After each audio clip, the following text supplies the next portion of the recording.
My name is Sal Sincata, and in this month's product review, we're going to talk about the Panasonic Lumix GH5. All right, so the moment we've all been waiting for. Well, maybe it's just the moment I've been waiting for.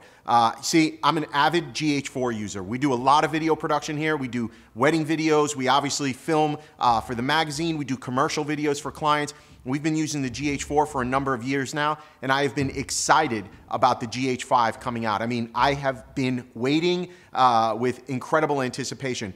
And here's the thing.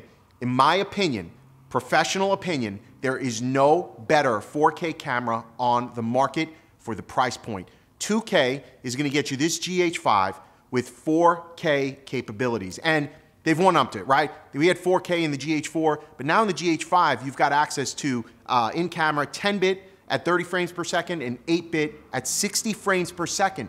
4K camera at 60 frames per second. This is incredible for producing sharp and usable slow motion video, right? So it's going to be absolutely incredible. But that's not the only feature. See, they've got this brand new 5-axis stabilizer. So when you're using a camera and you're running around with it, even if you've got it on a steady cam of some sort, there's always that little bit of shake in the camera, right? And so they've got all these expensive gimbals that you can buy.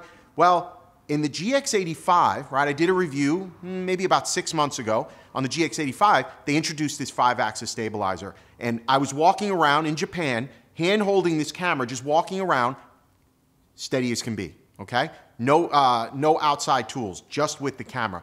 So when as soon as I got my hands on that, I'm like, is this gonna be in the next GH5? Nobody would tell me anything, so it was pissing me off. But it's now in the GH5, and we're gonna show you some behind the scenes of both that. How can we do some slow-mo 4K at 60 frames per second, right? You want that extra footage.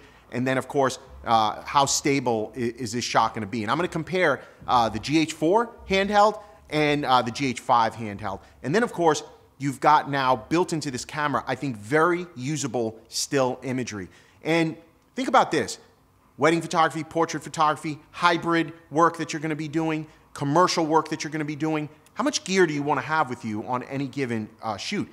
I want to travel as low profile as possible. So I like being able to do commercial work for my clients, right, when I'm on location, capturing the video, but I've got this incredible scene set up. I want to be able to also capture still images so that they're using it for their Facebook marketing, right, their website, blog posts, things like that. So in this one camera now, you've got some incredible functionality.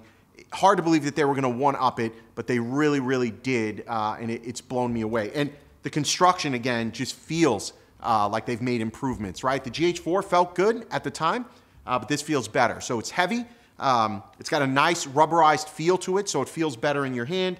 The construction's incredible. Of course, it's a smaller form factor for a 4K camera, so you're not dealing with this big, bulky stuff. But I can tell you, somebody who was carrying around DSLR equipment, now carrying around this, the whole Panasonic package, if you will, lenses, bodies, etc. I've probably cut half the weight that I had to walk around with. So after a long day of shooting, that weight starts adding up really, really quick. So again, brand new from Panasonic, $2,000 for this 4K workhorse. Borrow it, try and get it from a rental company. You'll absolutely be blown away by the quality of your video and still imagery coming off this camera. Enjoy.